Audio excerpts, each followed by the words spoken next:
Hello दोस्तों, स्वागत करते हैं आपका एक नई वीडियो में।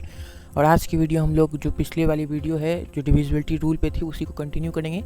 पिछले क्लासेस में हमने 5 तक सीख ली थी कि 5 तक की डिविजिबिलिटी रूल क्या है। आज 7 से शुरू करते हैं। तो 7वां रूल हमारे पास ये है, 7 से विभक्त होने के नियम। 7 से विभक्त होने का ये नियम है, यदि इकाई अंक को छोड़कर शेष बची संख्या में से इकाई अंक का दोगुना घटाने के बाद बची संख्या 7 से विभक्त हो तो दी गई संख्या भी 7 से विभक्त होती है। देखिए, मैं एक एग्जांपल के थ्रू समझाता हूँ जो यहाँ पर है 882। अब इसने ये कहा कि आपको इकाई का अंक छोड़ देना है और बाकी बची संख्या यानी 88 में आपको इकाई का जो अंक है उसका दोगुना घटाना है, यानी 2 का दोगुना 4। और अब जो संख्या आई है वो आई है क्या दोस्तों, 84। और आप चेक करना,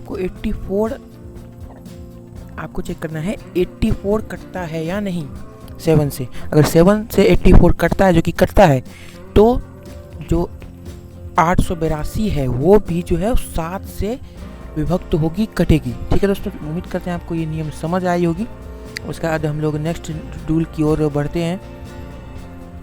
नेक्स्ट रूल की ओर हम लोग बढ़ेंगे जो कि है 8 से विभक्त होने का नियम। तो 8 से विभक्त होने का क्या नियम है हम लोग देखेंगे। यहाँ पर 8 से विभक्त होने का नियम ये है कि यदि दी गई संख्या 8 से विभक्त तभी होगी जब उसके सैकड़े, दहाई तथा इकाई का अंक 8 से पूर्णतः विभक्त होगा। यानी आपको लास्ट के 3 डिजिट्स देखने हैं, यूनिट डिजिट, टेंस डिजिट और 100 डिजिट। अगर ये तीनों डिजिट से बनी जो संख्या अगर 8 से विभक्त होगी तो जो संख्या हमें ओरिजिनल में दी होगी वो भी 8 से कटेगी। जैसे कि एग्जाम्पल में यहाँ पर ये संख्या है जिसके लास्ट में 416 है, तो 416 जैसा कि हम लोग जानते हैं 8 से कटेगी। बिल्कुल 416 जो है 8 से कटेगी। हम यहाँ 8 से अगर इसको भाग देंगे देखेंगे तो 8 5 बार में होगा 40 और फिर 1 2 बार में 58 बार में ये 8 से कटती है। तो दी गई संख्या जो है 6795416 ये भी 8 से पूर्णतः विभाजित होगी। चलिए हम लोग नेक्स्ट रूल की तरफ जो है बढ़ते हैं। नेक्स्ट रूल है 9 से विभक्त होने के नियम। 9 से कोई भी संख्या कैसे विभक्त होगी। देखिए, इसका बहुत ही सिंपल सा ट्रिक है। जिस तरह से आपने 3 का ट्रिक सीखा कि सभी संख्याओं को जोड़कर आप 3 से भाग दे दीजिए, मतलब सभी डिजिट्स को जोड़ के आप भाग दे दीजिए, तो वो अगर संख्या वो डिजिट्स को जोड़ने पर जो संख्या आती है वो 3 से कटती है, तो दी गई संख्या भी 3 से कटती है। उसी प्रकार 9 से भी अगर डिजिट्स को जोड़ दिया जाए और 9 से भाग दिया जाए और अगर वो 9 से कटती है तो दी गई संख्या भी 9 से कटती है। ये बहुत ही आसान सा नियम था, आप लोग देख पा रहे होंगे स्क्रीन पर।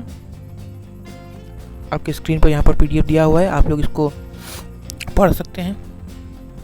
हम लोग चलते हैं बहुत ही महत्वपूर्ण नियम जो 11 से कटने का नियम है। बहुत ही महत्वपूर्ण ये नियम होने वाला है, बहुत ही महत्वपूर्ण नियम है। हम लोग उसकी तरफ चलते हैं। देखिए, 11 से कटने के नियम। देखिए, ये बहुत कठिन लोग कहते हैं लेकिन कठिन है नहीं उतना। मैं आपको समझाता हूँ। देखिए, 11 से विभक्त होने का क्या नियम है। यदि दी गई संख्या 11 से तभी विभक्त होगी जबकि इकाई से बाईं ओर चलने पर सम स्थानों के अंकों के योग तथा विषम स्थानों के अंकों का योग का अंतर 0 हो या 11 हो तो वो संख्या पूर्ण रूप से कटेगी। देखिए, मैं एक एग्जाम्पल के थ्रू आप लोगों को समझाने का प्रयास करता हूँ। चलिए, हमने नेक्स्ट पेज ले लिया है। देखिए, 11 से हम एक एग्जाम्पल के तौर पर एक संख्या ले लेते हैं कि मान लीजिए 2 3 4 6। हमने एक संख्या ले ली और हमें अब पता करना है कि ये 11 से कटेगी या फिर नहीं।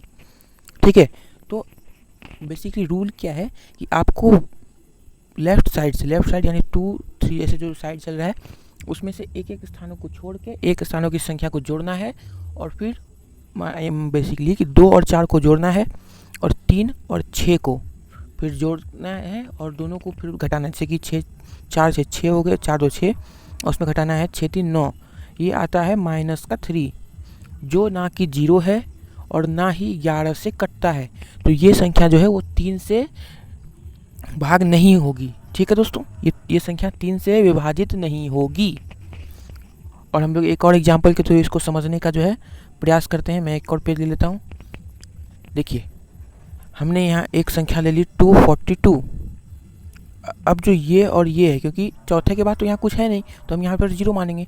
2 2 हो गया 4, और उसमें 4 को हम लोग घटा देंगे, तो ये आ गया 0। और नियम क्या कहता है कि 0 आना चाहिए या फिर 11 का मल्टीपल आना चाहिए। यहाँ पर 0 आ रहा है, यानी कि 242 जो संख्या है वो 11 से पूर्ण रूप से भाग लग जाएगा। ठीक है दोस्तों, उम्मीद करते हैं आज कि आपको ये वीडियो बहुत पसंद आई होगी। नए हैं तो चैनल को सब्सक्राइब कर लीजिए, वीडियोस को लाइक कीजिए। तो मैं मिलता हूँ नेक्स्ट वीडियो में, तब तक के लिए जय हिंद।